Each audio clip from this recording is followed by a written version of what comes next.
We begin this hour with news making headlines in our state capital.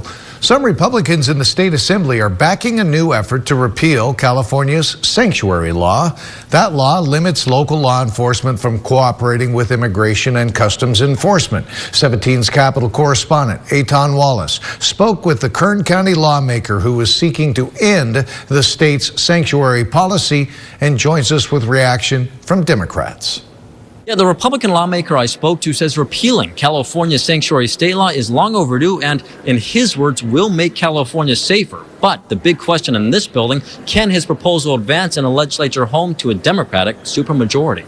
It's hurting us more than it's helping us. Bakersfield GOP Assemblymember Stan Ellis with that message on California's sanctuary state law, a.k.a. SB 54, dubbed the California Values Act.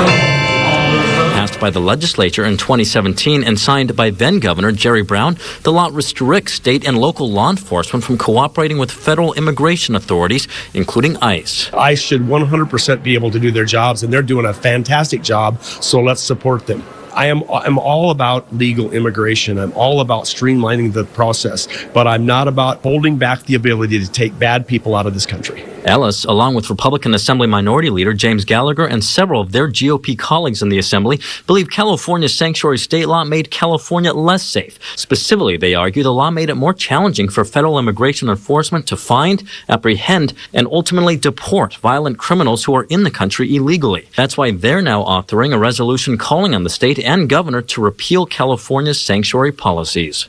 And so our locals cannot cooperate with ICE and our federal authorities. We need to allow our federal law enforcement officers to do their jobs, and we need to step up and take criminals out who are trying to impede them and who are committing crimes against law enforcement officers. The objective is to make sure that our citizens are protected, and that's why we wrote this resolution. But his resolution comes in a legislature where Democrats hold a supermajority standing firm behind the state's sanctuary policies. Democrats argue California's policies, in their words, rightfully shield hardworking undocumented people who came here for a better life and pay taxes to the state. California now stands as the beacon of hope for all immigrants and for all Americans because of what we did. California will bend to no tyrant.